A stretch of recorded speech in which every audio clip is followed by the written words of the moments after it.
ಧೂಳು ಹಿಡಿದ ಹೈಟೆಕ್ ಆಸ್ಪತ್ರೆಗೆ ಬೇಕಿದೆ ಸರ್ಜರಿ. ಮಂಡ್ಯದ ಕೆಆರ್ ಪೇಟೆಯಲ್ಲಿ ತಾಯಿ ಮಗು ಆಸ್ಪತ್ರೆಯ ವ್ಯತೆ ಕೇಳೋರಿಲ್ಲ.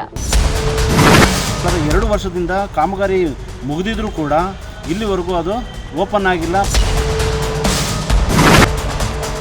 ಅರೆರೆ, ಎಂಥ ಹೈಟೆಕ್ ಆಸ್ಪತ್ರೆ ಇದು! ಸುಸಜ್ಜಿತ ಚಿಕಿತ್ಸಾ ಕೊಠಡಿಗಳು, ಶಸ್ತ್ರಚಿಕಿತ್ಸಾ ರೂಮ್ಗಳು ಹಾಗೂ ಎಲ್ಲ ಅಚ್ಚುಕಟ್ಟಾದಂತಹ ವ್ಯವಸ್ಥೆ ಇದ್ರೂ ಕೂಡ ಇದೇನಿದು ಜನರೇ ಕಾಣ್ತಿಲ್ವಲ್ಲ ಅಂತ ಯೋಚನೆ ಮಾಡ್ತಾ ಇದ್ದೀರಾ ವೀಕ್ಷಕರೇ. ಇಷ್ಟೆಲ್ಲ ಸುಸಜ್ಜಿತವಾದಂತಹ ಹೈಟೆಕ್ ಆಸ್ಪತ್ರೆ ಇದ್ರೂ ಕೂಡ ಸರ್ಕಾರದ ಗಮನ ಇತ್ತ ಹರಿಯದ ಕಾರಣ ಸದ್ಯ ಈ ಆಸ್ಪತ್ರೆ ಧೂಳು ಹಿಡಿತಾ ಇದೆ. ಸರ್ಕಾರದ ದಿವ್ಯ ನಿರ್ಲಕ್ಷ್ಯದಿಂದಾಗಿ ಕೋಟ್ಯಾಂತರ ರೂಪಾಯಿ ಖರ್ಚು ಮಾಡಿ ಕಟ್ಟಿಸಿದಂತಹ ಈ ಆಸ್ಪತ್ರೆ ಸದ್ಯ ಜನರ ಉಪಯೋಗಕ್ಕೆ ಬಾರದಂತಾಗಿದೆ. ಇಲ್ಲಿ ನೂರಾರು ಕೋಟಿಯ ಯಂತ್ರೋಪಕರಣಗಳನ್ನ ಈಗಾಗಲೇ ತಂದು ಆಸ್ಪತ್ರೆ ಏನು ತಾಯಿ ಮತ್ತು ಮಗು ಆಸ್ಪತ್ರೆ ಒಳಗೆ ತಂದು ಇಟ್ಟಿದ್ದಾರೆ. ಇವೆಲ್ಲವೂ ಕೂಡ ಮುಂದಿನ ದಿನಗಳಲ್ಲಿ ಹಾಳಾಗೋ ಪರಿಸ್ಥಿತಿಗೆ ಬರ್ತಾ ಇದ್ದೇವೆ. ವೀಕ್ಷಕರೇ, ಕೈಗೆ ಬಂದ ತುತ್ತು ಬಾಯಿಗೆ ಬರಲಿಲ್ಲ ಎಂಬಂತಹ ಗಾದೆ ಕೆಆರ್ ಪೇಟೆಯ ವಿಷಯದಲ್ಲಿ ಸತ್ಯವಾಗಿ ಹೋಗಿದೆ ಕಣ್ರಿ. ಕೆಆರ್ ಪೇಟೆ ಭಾಗದ ಮಹಿಳೆಯರು, ಗರ್ಭಿಣಿಯರು ಹಾಗೂ ಮಕ್ಕಳಿಗೆ ಆರೋಗ್ಯ ಸಮಸ್ಯೆ ಉಂಟಾದ್ರೆ ಅಥವಾ ತುರ್ತು ಚಿಕಿತ್ಸೆಗೆ ದೂರದ ಜಿಲ್ಲೆಗಳಿಗೇನೆ ಹೋಗ್ಬೇಕು.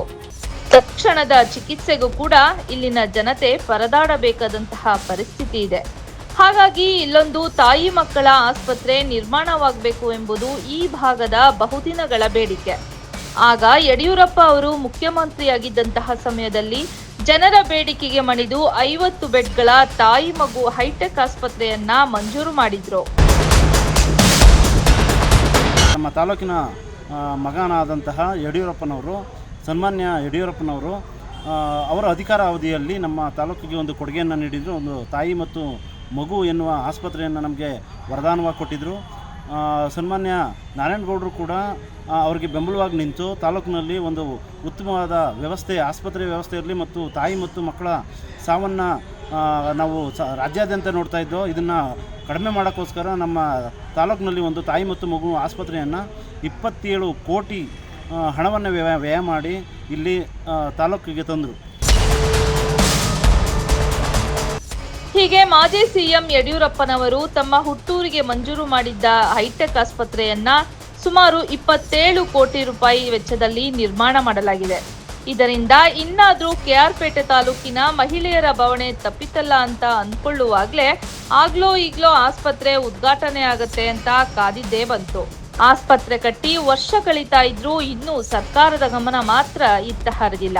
ಪರಿಣಾಮ ಗರ್ಭಿಣಿಯರು ತುರ್ತು ಚಿಕಿತ್ಸೆಗೆ ಮೈಸೂರು, ಹಾಸನ, ಮಂಡ್ಯ ಜಿಲ್ಲೆಗಳಿಗೆ ಅಲೆದಾಡುವಂತಹ ಸಮಸ್ಯೆ ಮಾತ್ರ ಬಗೆಹರಿಲಿಲ್ಲ.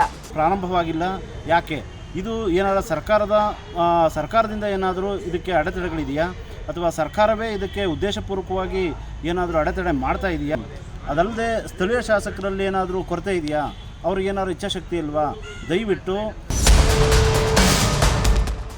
ಜನರ ತೆರಿಗೆ ಹಣವನ್ನ ಹೇಗೆ ಪೋಲ್ ಮಾಡಬೇಕು ಅನ್ನೋದನ್ನ ಈ ಸರ್ಕಾರವನ್ನ ನೋಡಿಯೇ ಕಲಿಯಬೇಕು ಅನ್ಸುತ್ತೆ. ಒಂದಲ್ಲ ಎರಡಲ್ಲ, 27 ಕೋಟಿ ರೂಪಾಯಿ ಖರ್ಚು ಮಾಡಿ ಕಟ್ಟಿರುವ ಈ ಹೈಟೆಕ್ ಆಸ್ಪತ್ರೆಯನ್ನ ಉದ್ಘಾಟನೆ ಮಾಡೋದಕ್ಕೆ ಮಾತ್ರ ಸರ್ಕಾರ ಏಕಿಷ್ಟು ಮೀನಾಮೇಷ ಎಣಿಸ್ತಾ ಇದೆ ಅನ್ನೋದು ಮಾತ್ರ ಗೊತ್ತಿಲ್ಲ. ಆದ್ರೆ ಜನರ ಉಪಯೋಗಕ್ಕೆ ಬಾರದ ಹೈಟೆಕ್ ಆಸ್ಪತ್ರೆ ಮಾತ್ರ ಧೂಳು ಹಿಡಿದ ಯಂತ್ರೋಪಕರಣಗಳು ತುಕ್ಕು ಹಿಡಿಯುವ ಪರಿಸ್ಥಿತಿಗೆ ಬಂದಿವೆ. ದಯವಿಟ್ಟು ಇದನ್ನು ಸರ್ಕಾರದ ಗಮನಕ್ಕೆ ಮಾಧ್ಯಮದವರು ತರಕ್ಕೆ ಹೊರಡ್ತಾ ಇದ್ದಾರೆ. ಅದರೊಟ್ಟಿಗೆ ನಾವು ಕೂಡ ಅವ್ರ ಕೈ ಜೋಡಿಸಿ ತಾಲೂಕಿನ ಎಲ್ಲ ಜನತೆಯರು ಕೂಡ ಈ ತಾಯಿ ಮತ್ತು ಮಗು ಆಸ್ಪತ್ರೆ ಏನಿದೆ ಇದನ್ನು ಪುನರುಜ್ಜೀವನ ಮಾಡಿ ಮತ್ತು ಅದನ್ನು ದೊಡ್ಡ ಮಟ್ಟದಲ್ಲಿ ನಮ್ಮ ತಾಲೂಕಿನಲ್ಲಿ ಬೆಳೆಸಬೇಕು ಅನ್ನೋದು ನಮ್ಮ ಆಸೆಯಾಗಿದೆ. ದಯವಿಟ್ಟು ತಾಲೂಕಿನ ಎಲ್ಲ ಜನತೆಯೂ ಕೂಡ ಆಡಳಿತ ಸರ್ಕಾರ ಮತ್ತು ಏನು ನಮ್ಮ ತಾಲೂಕಿನ ಶಾಸಕರಿದ್ದಾರೆ ಅವ್ರ ಮೇಲೆ ಒಂದಷ್ಟು ಒತ್ತಡ ಹೇರಿ ಈ ಆಸ್ಪತ್ರೆಯನ್ನು ನಾವು ಖಂಡಿತವಾಗಿ ಉಳಿಸ್ಕೋಬೇಕು ಅಂತ ನಾನು ಕೇಳ್ಕೊಳ್ತಾ ಇದ್ದೀನಿ. ಇನ್ನಾದರೂ ಸಂಬಂಧಪಟ್ಟ ಅಧಿಕಾರಿಗಳು, ಈ ಕ್ಷೇತ್ರದ ಶಾಸಕರು ಹಾಗೂ ಸರ್ಕಾರದ ಜನಪ್ರತಿನಿಧಿಗಳು ಇತ್ತ ಗಮನ ಹರಿಸಿ ಆಸ್ಪತ್ರೆಯನ್ನ ಉದ್ಘಾಟಿಸಬೇಕಿದೆ. ಇಲ್ಲವಾದ್ರೆ ಮುಂದಿನ ದಿನಗಳಲ್ಲಿ ಉಗ್ರ ಹೋರಾಟ ಮಾಡೋದಾಗಿ ಸಾರ್ವಜನಿಕರು ಎಚ್ಚರಿಕೆಯನ್ನ ನೀಡಿದ್ದಾರೆ. ಕರ್ನಾಟಕ ನ್ಯೂಸ್, ಕೆಆರ್ ಪೇಟೆ. ಕರ್ನಾಟಕ ನ್ಯೂಸ್ ಡಿಜಿಟಲ್ ಚಾನೆಲ್ ಅನ್ನು ಈಗಲೇ ಸಬ್ಸ್ಕ್ರೈಬ್ ಮಾಡಿ. ಧನ್ಯವಾದಗಳು.